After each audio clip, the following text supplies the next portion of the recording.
আজ তোমাদের সাথে শেয়ার করব একটা নতুন ধরনের রেসিপি কলা থোর বাটা। কেমন হলো রেসিপিটা কমেন্টে জানাতে ভুলবেন না।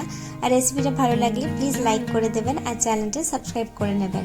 চলুন রেসিপিটা শুরু করি। এখানে কলা থোরটাকে ভালো করে কেটে ধুয়ে সেদ্ধ করে রেখেছি, সাথে বাদাম, সাদা সর্ষে, কালো সর্ষে আর কাঁচা লঙ্কা নিয়েছি। প্রথমে কড়াইটা বসিয়ে পরিমাণ মতো সর্ষের তেল দিয়ে দেব। তেলটা গরম হওয়ার পর কালো জিরে আর কাঁচা লঙ্কাটা দিয়ে দেব। ঝালটা আপনাদের পরিমাণ মতো দেবেন। আর এখানে কলা থোরটা আর বাদামটাকে আমি মিক্সিতে পেস্ট করে নিয়েছি, ওটাও দিয়ে দেব। দিয়ে খুব ভালো করে এটাকে মিক্স করে নেব কালো জিরের সাথে। এরপর পরিমাণ মতো হলুদ দেব এবং পরিমাণ মতো নুন দেব। আর কালো সর্ষে আর সাদা সর্ষেটাকেও আমি বেটে রেখেছি, মিক্সিতে পেস্ট করে রেখেছি। দেখুন আমি এখানে হলুদ আর নুনটা দিয়ে দিলাম। এবার এটাকে খুব ভালো করে নাড়তে থাকতে হবে এবং এখানে সামান্য চিনি দিতে হবে। এখানে আমি 1 টেবিলস্পুনের থেকেও কম চিনি দিয়েছি। আপনারা যদি চিনি দিতে পছন্দ না করেন, মিষ্টি মিষ্টি ভাবটা পছন্দ না করেন, তাহলে ওটা নাও দিতে পারেন। দিয়ে দেখুন খুব ভালো করে আমি মিক্স করে দিচ্ছি। এই সময় ফ্লেমটা কিন্তু লো থেকে মিডিয়ামের মধ্যেই থাকবে। খুব ভালো করে এটাকে নাড়তে থাকতে হবে। নাড়তে নাড়তে এটা একদম ঠিক একটা পেস্টের মতো হয়ে যাবে।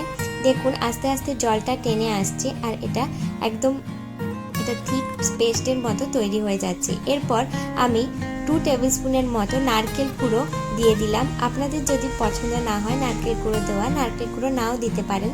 আমি এখানে 2 টেবিলস্পুনের মতো নারকেল কুড়ো দিলাম এবং এটাকে খুব ভালো করে এবার এটার সাথে মিক্স করে দেব, যাতে নারকেল কুড়োগুলো মুখে না পড়ে, খাওয়ার সময় একদম মিহি হয়ে যায়। তাই ততক্ষণ ধরে এটাকে মিক্স করতে হবে। এই সময় ফ্লেমটা আপনি লোতে রাখবেন, কারণ নারকেলকে দেওয়া হয়েছে তো, তাই লাল হয়ে যাওয়ার চান্সটা বেশি থাকে।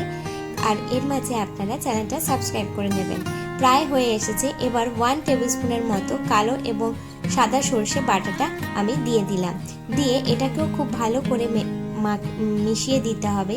কালো সর্ষে সাদা সর্ষে বাটাটা দেওয়ার পর বেশিক্ষণ ধরে কড়াতে এটা মেশাবেন না, আর ফ্লেমটা কিন্তু একদম লোতে রাখবেন। 1 থেকে 2 মিনিটের জন্য মিশিয়ে নিয়ে ওপর থেকে 2 টেবিলস্পুনের মতো সর্ষের তেল দিয়ে আরও 1 মিনিটের জন্য ভালো করে নেড়ে চেড়ে নামিয়ে নিলেই তৈরি হয়ে যাবে কলা থোর বাটা। গরম গরম ভাতের সাথে কলা থোর বাটা খেতে দারুণ লাগে। কেমন হলো রেসিপিটা আমাকে কমেন্টে জানাতে কিন্তু ভুলবেন না। আর রেসিপিটা ভালো লাগলে লাইক করতেও ভুলবেন না।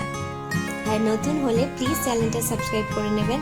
আমি পারো, আপনারা দেখছেন পারো রান্নাঘর। ভালো থাকবেন, সুস্থ থাকবেন, নতুন নতুন রান্না করতে থাকবেন। বাই।